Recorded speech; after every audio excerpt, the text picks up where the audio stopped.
By now, you've learned how CSS styles individual HTML elements. But how does the web browser know where to place the elements on the screen?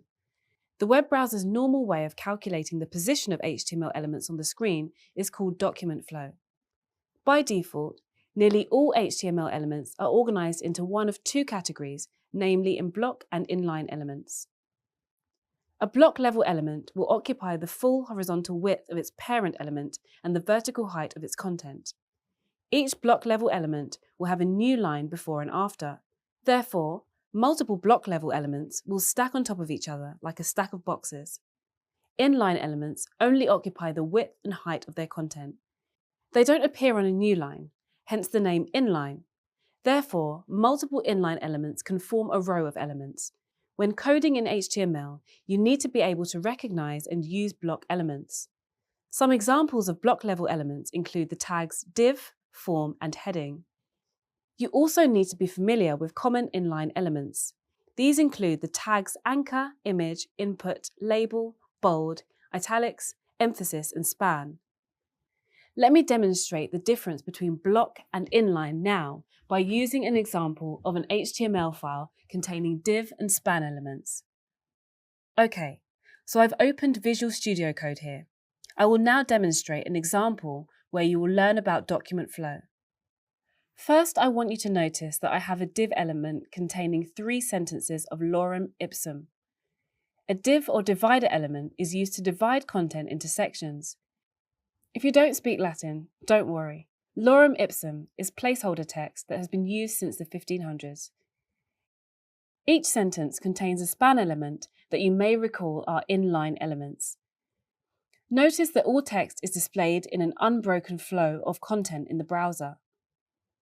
In the code, I have div and span elements.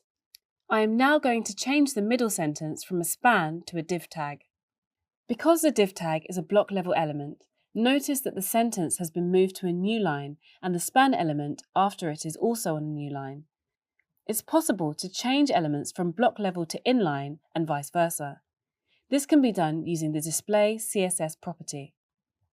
Let me add a CSS file called style.css. In my HTML file, let me give the middle sentence div element an ID. I now add a rule in the CSS file to change the element to an inline element. To create the CSS rule, I type #middle and open the curly brackets. On the next line, I type display : space inline semicolon, and on the next line, I close the curly brackets. Notice that the div has now changed to an inline element. If I want to change it back, I can just remove the property. I have deleted the rule in the code to change the element to an inline element.